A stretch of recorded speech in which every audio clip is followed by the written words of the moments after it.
जो स्टूडेंट्स यहाँ बैठे हैं, आपसे मैं एक छोटी सी बात कहना चाहती हूँ। आपने एपीजे अब्दुल कलाम साहब का नाम सुना है ना सबने? हाँ, कलाम साहब ने एक बात कही थी कि in the very old times the world was driven by the muscle power, after that it was driven by money power, and now it is being driven by the power of knowledge. यानी पहले शरीर की ताकत से दुनिया चलती थी, उसके बाद कुछ दिन पैसे से दुनिया चली, और अब दुनिया कैसे चलती है? ज्ञान की ताकत से चलती है। आज अमेरिका और रूस, फ्रांस क्यों हमसे आगे हैं? उनकी जनसंख्या भी कम है, शायद वो मेहनती भी हमसे कम है, लेकिन वो हमसे क्यों आगे हैं?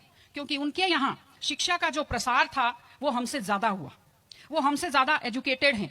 हम लोग प्राचीन काल में हमारे यहाँ बहुत अच्छी यूनिवर्सिटीज थी, नालंदा यूनिवर्सिटी थी, तक्षशिला यूनिवर्सिटी थी, लेकिन जब मध्यकाल आया तो हमने अंधविश्वासों पर ज्यादा ध्यान दिया और जो नॉलेज था साइंस का उस पर हमने कम ध्यान दिया, इसलिए हम विश्व में पिछड़ गए। एसएसटी में आप लोग पढ़ते होंगे, 10th के बच्चे एसएसटी पढ़ते हैं, कि एक समय था जब वर्ल्ड की जो रिचेस्ट कंट्रीज थी वो रूस अमेरिका नहीं थी, वो इंडिया था और वो चाइना था। चीन और भारत विश्व के सबसे धनी देश थे, लेकिन हमने एजुकेशन पर ध्यान देना छोड़ा। उसका नतीजा ये निकला कि हम लोग गरीब हो गए, हम लोग पिछड़ गए, हम लोग कमजोर हो गए।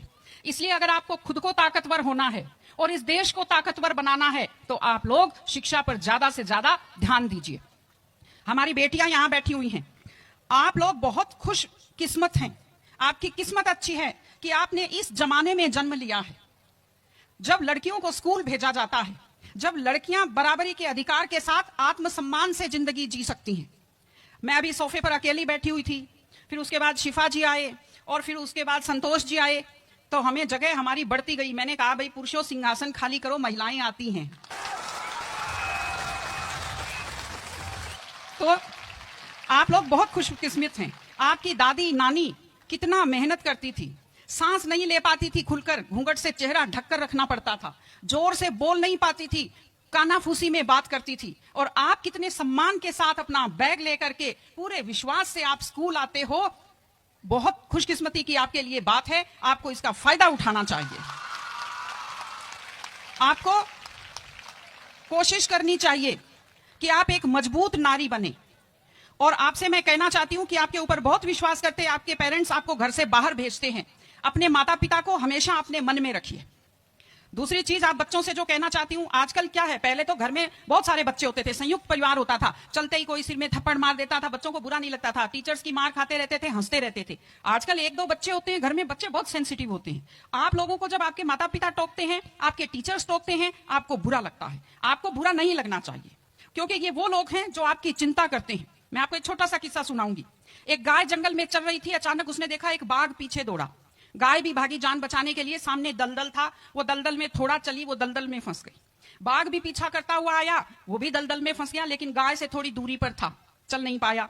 तो गाय हंसी और उसने बाघ से कहा, बाघ तू तो गया, तू मरेगा। तो बाघ ने कहा, तुम क्या हंस रही हो, तुम भी तो मरोगी दलदल में। उसने कहा, मैं नहीं मरूंगी, देखना। शाम को जब मालिक ने देखा गाय नहीं आई, वो 2-4 लोगों को लेकर आया। जब देखा गाय दलदल में फंसी हुई है, वो रस्से लाया, लकड़ी लाया और गाय को निकालकर बाहर किया। तो गाय ने बाघ को कहा, बाघ तुझे कोई नहीं निकालेगा, मैंने कहा था ना, जिसको संभालने वाले होते हैं वो दलदल में फंसकर नहीं मरता। आपके जो टीचर्स हैं, आपके टीचर्स और आपके पेरेंट्स आपको संभालने वाले हैं। अगर आप उनकी बात मानेंगे, आप डांट के पीछे छुपी हुई उनकी चिंता को आप समझेंगे, तो आप बुराइयों के और गलतियों के दलदल में कभी नहीं फंसेंगे।